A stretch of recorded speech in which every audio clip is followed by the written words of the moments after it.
Am I the a-hole for telling my housemate she can't give me unsolicited advice? I, 27F, have a strange living situation. I live with a family, Chris 65M, Danielle 59F, and their daughter, and do household chores in exchange for rent. I've lived here for 19 months. It's mostly smooth sailing. I work full-time and am applying to law school. Danielle has some issues with boundaries. She doesn't understand why she can't enter my room with permission, for example. And I know it's both due to age differences and the fact that they allow me to live in their house for free. I have to be very careful when enforcing boundaries. Yesterday, I made dinner for everyone after a full day of chores. Around 10 p.m., as I was finishing the dishes, Danielle told me I needed to steam clean the carpet in the living room because the cats had peed all over it. I did, and as I was putting the steam cleaner away, Danielle entered and said she wanted me to do another room because it was 10:30 at this point, and I still wanted to work on an application before bed. I politely but firmly said, "I'm not going to do that." I probably should have said, "I'll do it tomorrow," but I was exhausted, so I just said no. I put the machine away, submitted my application, and went to bed. Tonight, as I was finishing up my meal prep for the week, Danielle cornered me in the kitchen. "I don't want to fight about this," she said, "but I wanted to mention something. Last night when you told me you weren't going to clean the other room, I found it rude. You should be careful when you say things like that at work, so that you don't get fired." I was floored. I snapped, "Danielle, you haven't had a job since before I was born. You don't get to give me advice about how to act in the workplace." Danielle rolled her eyes and huffed, "See, I didn't want to fight about this," and walked out of the room. I called after her, "Then maybe don't bring it up?" Danielle hasn't spoken to me since, and I don't know what's coming. For context, Danielle has only had one job in her whole life, from age 22 to age 25. After that, she quit to raise kids. I grew up very poor. I have been working since I was 14, and supporting myself since I turned 18. They offered to start our arrangement in 2023 because they needed help around the house, and I was struggling financially. As for Danielle's work advice, I currently work as a regional manager at a small firm. Not only is her advice outdated, but I can't take it. I'm a people manager. A lot of my day-to-day job involves being polite but unyielding. I think she was frustrated by my setting a boundary, and that's why she brought it up. I know part of my frustration is that I feel powerless to protest most of the time. I will be moving out in August of this year when I go to law school, hopefully, and my goal is just to make it until then. I'm also really frustrated that Danielle felt like she could say whatever she wanted and then walk away, as if I had no right to feel anything. Some of OP's comments. Commenter. Info. Do you have a rental agreement in writing? Work exchange needs to be clearly defined, including but not limited to hours, availability, no contact places/times, tasks, etc. Someone who's demanding you steam clean 2 rooms at 10:30 p.m. is highly suspect. Chores is too often seen as women's work, aka undervalued and unpaid invisible labor. However, invisible labor done by women is incredibly expensive both in cost and time, aka you may well be doing more than would cover the cost of your rent. Also, I'm inferring from your post that you're most likely downplaying their requests. There is no agreement in writing. I have tried to bring this up on previous occasions because of Danielle's difficulty with boundaries and the sheer amount of work that I do, but it is not taken well. Danielle and Chris are very insistent that I am not their tenant and that they are not my landlords. I am their guest. Danielle is also very insistent that she does not want to be called my boss or supervisor in any capacity. To answer other comments here as well, my current position does not pay enough for me to live on my own. I realize that the situation is probably predatory, but because there are only 8 months left of this, I plan to just stick it out. It has saved me a lot of money, and I'm thankful for that. Top commenter. AITA. Not for saying no, but for how you said it. You were not polite. Also, Danielle is not your housemate. She and her husband are your landlords/bosses. You may not be paying rent, but you are paying by living with help. So when you told Danielle, "I won't be doing that. Instead, I'll do it tomorrow," you were rude to your boss. Also, her advice wasn't outdated. If you spoke to your supervisor at your job that way, there would definitely be a follow-up conversation about your choice of words. Downvoted. Danielle and Chris are very insistent that I am not their employee or tenant, and that they are not my bosses or landlords. I am their guest, and they are doing this out of the goodness of their hearts. Commenter downvoted. Definitely NTA and good for you. May I ask how you came to live with this family though? Are they related? Why are you bothering with all this weird ass shit, and her bossing you around? They're actually my best friend's parents. He suggested the arrangement because he knew I needed help. When I moved in, I was a teacher and struggling to afford a studio apartment. Since I moved in, I changed careers and decided I wanted to pursue law school. I took the LSAT 3 times last year on top of all this. I can count on one hand the number of times I've refused a request. I've bleached the showers after midnight, risen at 5 a.m. to make requested meals before work, and other things like that without protesting.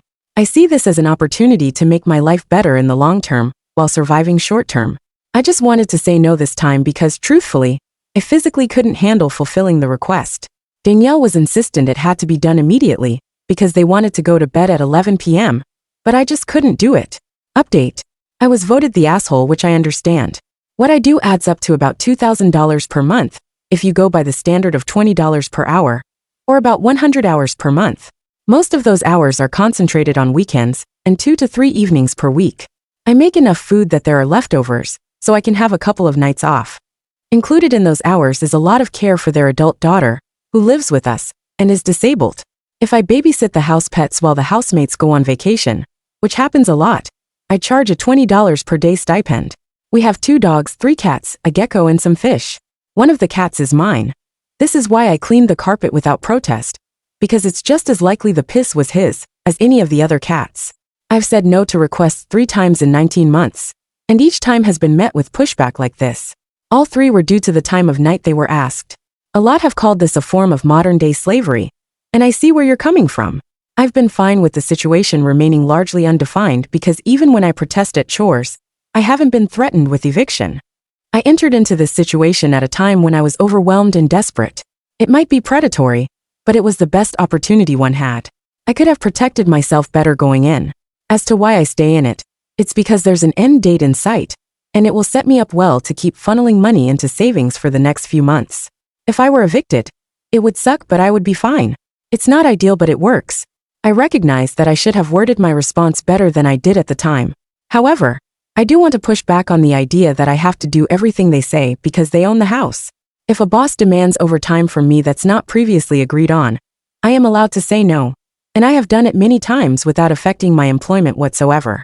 In fact, my current boss, who I've done this with the most, often using the same wording as here, wrote me an excellent letter of recommendation for law school. Times have changed since the 1980s, and saying no to bad demands is becoming more and more acceptable. What she meant when she said, "You should be careful when you say things like that at work," was that I shouldn't be assertive at all in a situation where I am a subordinate, which I very much think is outdated advice.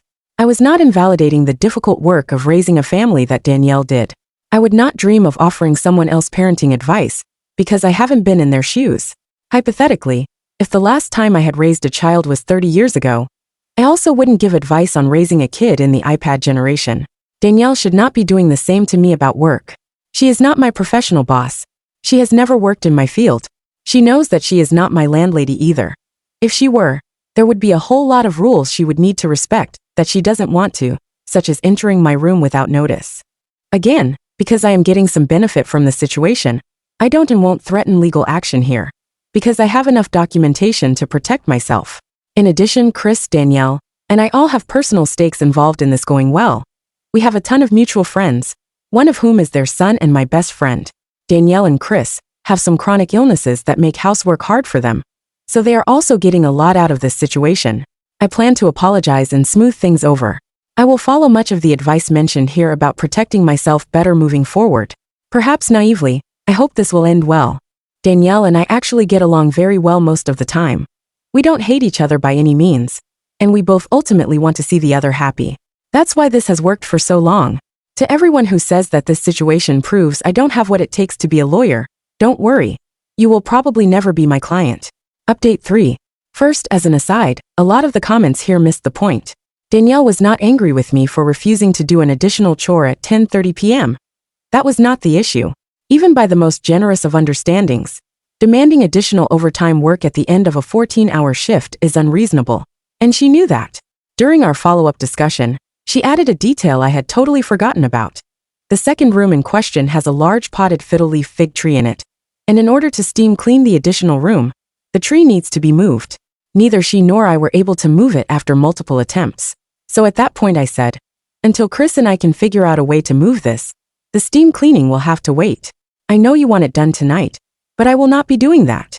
Very important context that I missed adding when I was angry. The issue in question was the exchange the next day. As to how I responded the second day when she came to confront me on my wording, for that, I understand now that I was absolutely the asshole. As one of my close friends put it to me, those are inside thoughts. My context about her work history was also unnecessary and irrelevant. Last night, I approached Danielle and opened the conversation with a profuse apology. No qualifiers, no protests, just that I was rude during our kitchen conversation and I needed to apologize. She in turn immediately apologized for her incredibly poor introduction to the follow-up conversation and for cornering me in the kitchen while I was otherwise occupied instead of meeting with me at a more neutral time. Chris then joined us, and we had an extensive conversation. During the conversation, I asked them to define how they view our arrangement. They were immediately very clear that they don't see me as a tenant, employee, or servant. I pointed out that if that is how they want to view things, then I need to be free to say no extra requests. They were receptive to this. I also pointed out that in our state, I could either be considered a tenant or a live-in domestic worker. But due to the length of time I've resided here and the conditions in place, I am definitely not considered just a guest. They did get offended that I see our relationship as fundamentally a transaction, which I found kind of funny, because while they have the freedom to frame it in their minds as we're helping this person out and she's helping us out, it's wise for me to see it differently. I do have obligations to them, and my life has substantially larger implications should this not work out. In the end, they agreed that because they aren't landlords and I am not their employee, in their minds, I should be receiving more freedom than I have been given. Chris and Danielle have chronic illnesses that make most of the work I do very difficult for them, including a lot of the care I provide for their adult daughter, who lives with us. We then outlined again exactly what my responsibilities are and what they're not. Finally, to my surprise, they apologized for previous invasions of privacy and agreed that we would put a lock on my room door. It is an interior lock only, so I can't lock it while I'm gone, but I am fine with the progress. I was never threatened with eviction or anything like that. People can be emotionally mature enough to talk through issues instead of immediately pulling a metaphorical trigger, which is what happened here. After the conversation, I typed out a long email detailing the terms of my living here, as it currently stands, and had them send a confirmation in reply. While it is not officially a lease, it is something in writing outlining responsibilities that was agreed to by all parties. We agreed that my monthly hours would be reduced to 80 instead of the roughly 100 I have been doing. If the value of that is calculated according to the federal minimum wage, that's a value of $580 every 4 weeks, which is more than most rooms for rent are in our area. Of course, the labor I do is somewhat skilled and has a market value of at least double, but I used the federal minimum wage for the sake of argument. I also established that the latest I would be available for housework is 9:30 p.m., barring some form of emergency, and if a task absolutely requires going past that time, I will be taking that time back on a different day. I know that I will laugh at this in contracts class in the future, but for now, I'm fine with what it is. Like I said in a comment, it's not ideal, but it works.